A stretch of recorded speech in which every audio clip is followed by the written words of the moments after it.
It's no secret that Eric loved the local music scene here, and many musicians loved Eric. Joining us, one of those people, trumpeter James Andrews. How you doing, sir? Great, thank you. I'm happy to be here, but under these circumstances. Yeah, very much so, tough circumstances. Yeah. How did y'all meet? Oh, I first met Eric, it was 1984. I was with my moms. I was performing at the World's Fair in New Orleans, and Eric was doing a TV broadcast. And so he saw me, and he went and asked my mom, can I come play on the TV? And we've been friends ever since that. So he asked your mom, how old were you? I must have was about 13 or 12, something like that. Yeah. Describe that feeling. Because I would imagine you had seen Eric on the news. I saw him on the news when I was young, yeah, because my mom and my grandmother watch him every morning. Like everybody's mama and mama. Right, right. And he was nice and he was approachable. The same Eric, always. Right. And then over the course of 40 years, that evolved into a brotherhood. Absolutely. And then we used to see each other at many events and jazz fests and Tipitinas, and then I've done some stuff with Alan Toussaint, and he was around. He was around with Fats Domino. He was always around. Yeah. Yeah. Because he wanted to be around. And we text and we talk because he wanted to be around.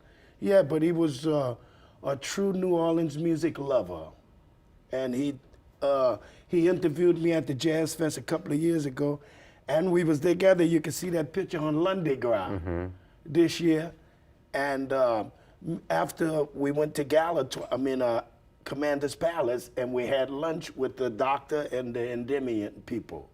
And that was wonderful. We sat at Commander's Palace for hours. This was on Lundy Ground. On Lundy Ground. And I played for the doctor and his party with the Endymion, and me and Eric sat to the table, and then other people in the restaurant was coming to the table asking me to come perform for them at their table. And everybody was giving me a little money. And Eric said, oh, we're making a killing. Yeah. He would say, wait, we? We making a killing. He said, I got to get my manager. Yeah, exactly. I got to get my cut. That sounds like him. Boy. That sounds like him. And so, you know, his life is a true celebration. Right, it is a celebration. You know, we're talking about, we've got the second line tonight. Yeah. We've got the tributes to Eric by way of both the Ella Project and also the other organization the here. Jazz And the emphasis Museum. on, but with the emphasis on making sure that members of the music community here have the support that they need. That's something that Eric championed. Absolutely. What do you say going forward without that voice, without Eric's voice? What's needed there? What to further advocate for musicians in the city? Yeah, we need somebody like Eric. We need more people like Eric to step up and champion the cause, because we have a noble cause, and it's the Ella Project are doing great work for the musicians and the artists to have legal advice and representation. And Eric was a true champion of that. Because showcasing talent's one thing, but also highlighting the fact that it is an economy of scale is another. It's a gig. Yeah.